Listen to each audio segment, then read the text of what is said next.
Vamos a hacer este video por dos cuestiones muy básicas. La primera es para compensar problemas de prestigio y la segunda es para hacer llegar al conjunto ciertas inquietudes que se fueron dando y que por lo menos a uno le interesa mucho intercambiar con alguien. Así que este video se hace con la intención de apertura también, para que cualquier persona interesada. Vamos a hablar generalmente de ilusionismo o magia entendida siempre en el término de entretenimiento, nunca como una cuestión espiritista ni nada por el estilo. Así que, tanto si son ilusionistas o les interesa el tema de la no violencia, o si manejan un taxi, o trabajan en un supermercado, o venden órganos de los Falun Gong, por favor, si les interesa, contáctense. Después voy a estar escribiendo el WhatsApp o el Telegram y también va a estar en la descripción del video. Hace unos 12 años aproximadamente trabajando, uno empezó a sentir cierta contradicción con una respuesta que es muy habitual en el público, que es ¿cómo lo haces? Y uno siente una tensión interna muy grande porque tiene muchas ganas de contar cómo se hace.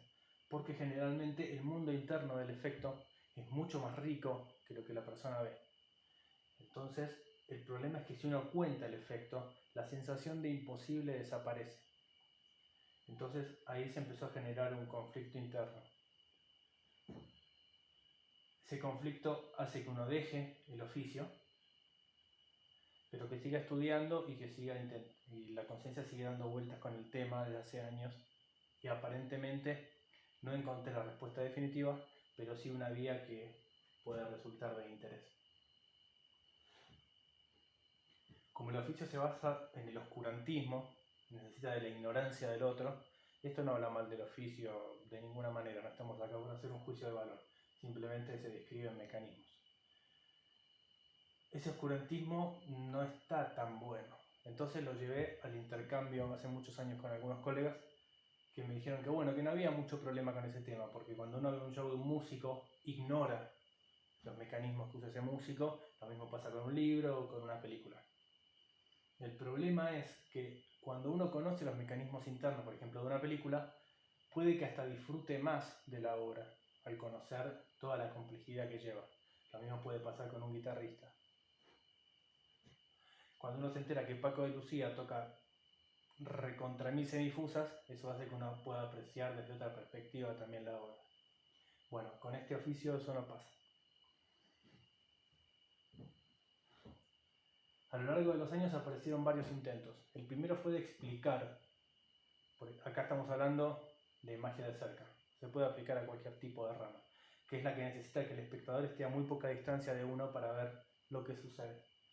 Entonces dije, bueno, uno hace el show tranquilamente y cuando termina, cualquier persona interesada que venga, se le explica cómo es. Siempre hablando hasta el momento de un punto de vista de culpa, ¿no? Es bastante pedorro el origen de la inquietud. Pero bueno, vale. Pero ¿cuál es el problema con explicar? Es que la mente del espectador está trabajando constantemente en buscar una respuesta. Y no es tan bueno darle la respuesta automática. Un ejemplo es que uno daba clases en un momento, entonces enseñaba 3 efectos por clase. Y había un cuarto que lo ejecutaba pero no lo explicaba. Y le pedía a los alumnos que la semana próxima me trajeran la solución al efecto que habían visto. No siempre, pero hubo muchas ocasiones en que la solución que me daba el espectador o el alumno era muchísimo mejor que el método que yo había utilizado para hacer el efecto. Así que la mente que indaga es totalmente necesaria. ¿Y quién es uno para andar apagando mentes que andan indagando? Así que el tema de explicar tampoco venía a responder la inquietud que tenía. El segundo intento que apareció fue usar el oficio para demostrarle al otro que sus sentidos son ilusorios. O no ilusorios, pero por lo menos muy acotados y muy limitados. Entonces ahí la sensación de culpa bajaba un poco, porque se estaba usando el oficio en una dirección querida. ¿Cuál es el tema de esto? Es que uno no puede explicarle al otro que sus sentidos son limitados o que son una verga y dejarlo sin herramientas para enfrentar esa noción. O sea, ¿quién es uno para explicarle al otro que la realidad es ilusoria y después no darle herramientas? No somos Krishnamurti, ni en evolución interna ni en metodología de trabajo. Así que ese segundo intento también se desvanece. Después la tercera opción es que no se puede. que mientras haya un secreto implícito entre el espectador y uno, esa contradicción siempre iba a estar.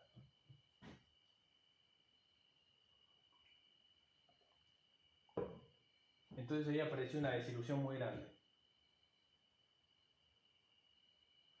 Hasta que esa desilusión se pudo transformar en intentar direccionar el oficio en una dirección que para uno fuera querida. Por ejemplo, si uno está paradito aquí, en el presente, uno va hacia el futuro. Después ya va a haber gente que entienda bien el concepto del tiempo, que me diga que soy un pelotudo por haber explicado el tiempo de forma lineal, pero bueno, a los fines vale.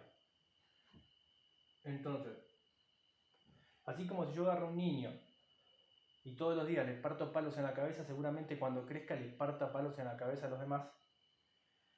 No es tan errado pensar que las acciones que yo hago en este momento se van a proyectar a futuro. Entonces, uno intenta direccionar sus acciones en la medida de lo posible, proyectando ese futuro querido. Entonces podríamos imaginar que es un futuro donde la gente por lo menos no se mata a golpes, o donde hay mucha menos violencia. Entonces yo no pude traer un mecanismo del oficio trayendo ese futuro al presente, pero se puede dar un pasito por lo menos. Así como los científicos estudian y no saben que en su vida van a llegar al fin último del universo, se conforman con dar un pasito y está muy bien porque uno está aquí gracias a todos los pasitos que han dado detrás de uno. Entonces la primera pregunta era ¿hacia dónde direcciono? ¿Cómo direcciono el oficio a lo que quiero hacer?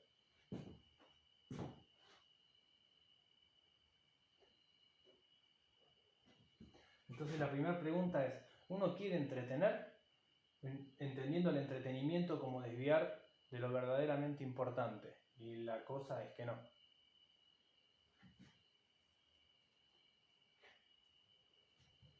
Entonces tampoco se puede enseñar el efecto. Entonces, ¿qué coño hago para transformar todo esto?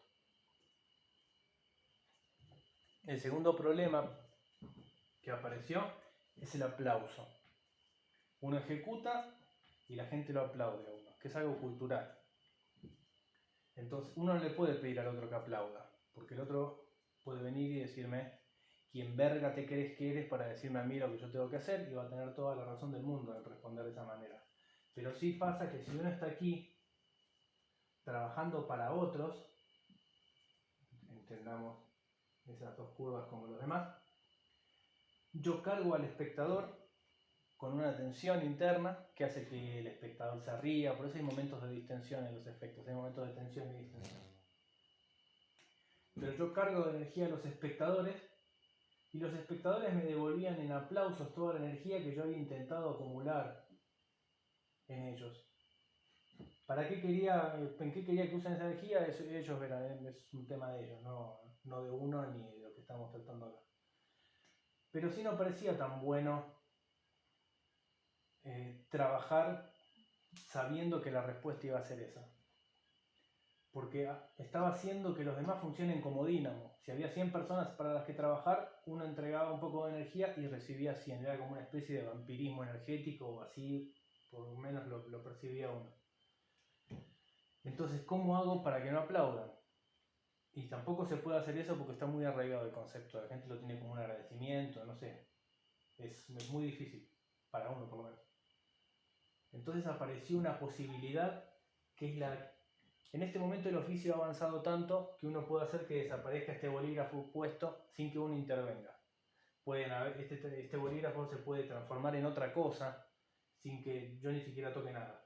Entonces avanzamos lo suficiente para poder dar un paso al costado. Y eso parece ir en la dirección que uno pretende. La otra cuestión es que si yo no ayudo a crecer a otros, mi progreso interno iba a ser tan falso como las ilusiones que yo estaba generando.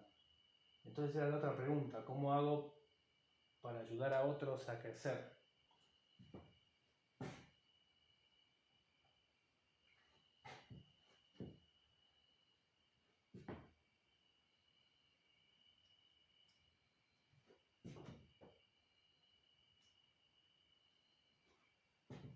La otra cuestión es, suponiendo que los espectadores están acá alrededor y uno está aquí. uno envía y le devuelve un aplauso. Este mecanismo funciona muy bien, pero para cuestiones que no son de ilusionismo. Entonces la opción era que uno se ponga aquí con el público y que el valor central lo tome un espectador. Entonces ahí ya la cosa cambia, porque estoy poniendo a disposición del conjunto al propio conjunto. Y uno ya deja de estar aquí separado para estar de una forma lunar interviniendo. Generalmente los espiritistas trabajan de esta forma y los medium también, y muchos otros oficios que bueno, no lo vamos a charlar acá. Pero siempre el valor central es uno, es el espiritista el que incorpora, es el medium el que trabaja, pero nunca ni los espiritistas ni los medium dan la posibilidad a otro, o a que incorpore espíritus o que haga sus cuestiones. Y no sé en qué medida eso está bien.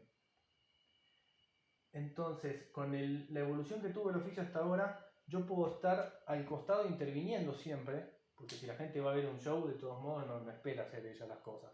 Como cuando uno va a los restaurantes donde le entregan una parrillita y la carne cruda para cocinar, y uno piensa, para eso me quedaba en mi casa, la concha de tu madre, le dice al administrador del restaurante.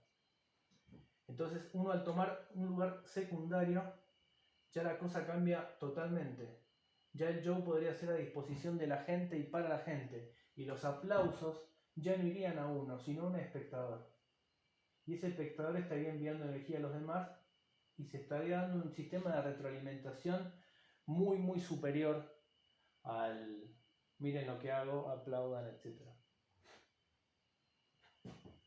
Ya podríamos pasar del miren qué lindo lo que hago a miren qué lindo lo que han hecho, o en todo caso miren qué hermoso lo que hemos hecho como conjunto.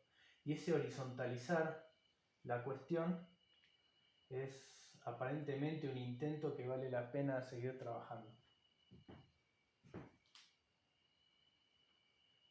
La otra cuestión es para qué uno hace lo que hace, pero eso es otro tema.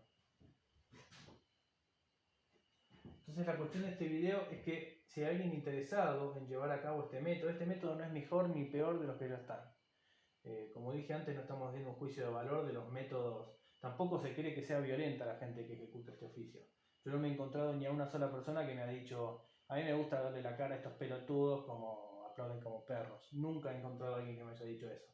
Todas las intenciones de los ejecutantes que yo me he encontrado han sido muy válidas y han sido de intentar entretener, pero ellos lo ven desde un punto de vista muy positivo. Creen que ilusionar y entretener es algo que puede ayudar a los demás, cosa que se respeta, pero este método para uno podría ser una vuelta de rosca, no más interesante, pero sí que va en la dirección en la que uno quiere ir o a la que uno que se quiere dedicar, que es morir de la mejor manera posible y que cuando la conciencia haga una revisión sobre sí misma encuentre que ha trabajado en la dirección que ha querido, que es la dirección de la vida.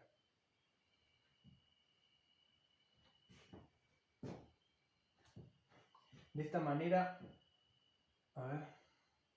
el oficio no puede estar sobre la intención del que ejecuta.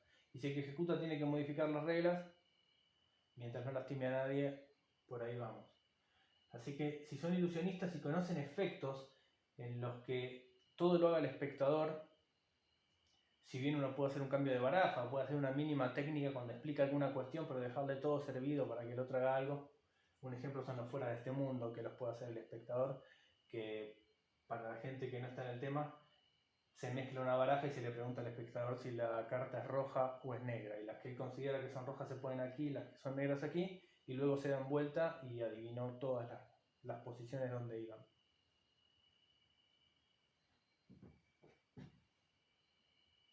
De esta manera ya no enseñaríamos, pero lo pondríamos a disposición de la persona. ¿Qué va a pasar? Ya se acaba la pregunta de cómo lo hice, porque la propia persona va a hacer todo y le va a suceder en las manos. ¿A quién le preguntará a la persona cuando vea que los imposibles ocurran en sus manos sin que haya intervención externa? Eso pone a la persona en una inquietud que me parece mucho más interesante que decir cómo hizo para que esa carta cambiara. La pregunta va a ir ya al interior de ella misma. Y los espectadores van a ver que una persona, entre comillas cualquiera, puede llevar a cabo imposibles que son muy extraños. Generalmente las ostentaciones de poder de modificar la realidad siempre estuvieron en manos de una persona que tenía un conocimiento específico. Pero como dije, hemos evolucionado tanto para poner este oficio a disposición del conjunto. Así que como ya dije, si hay alguien que conoce efectos de ese tipo, por favor que se comunique, porque como uno hace años que no está en donde se cuece la cuestión de los ilusionistas, no tengo acceso a libros muy específicos ni a conferencias de la gente. Así que nada, el que se pueda comunicar y ayudar, porque esto es un pensamiento conjunto, de un trabajo conjunto para poner a disposición de un conjunto.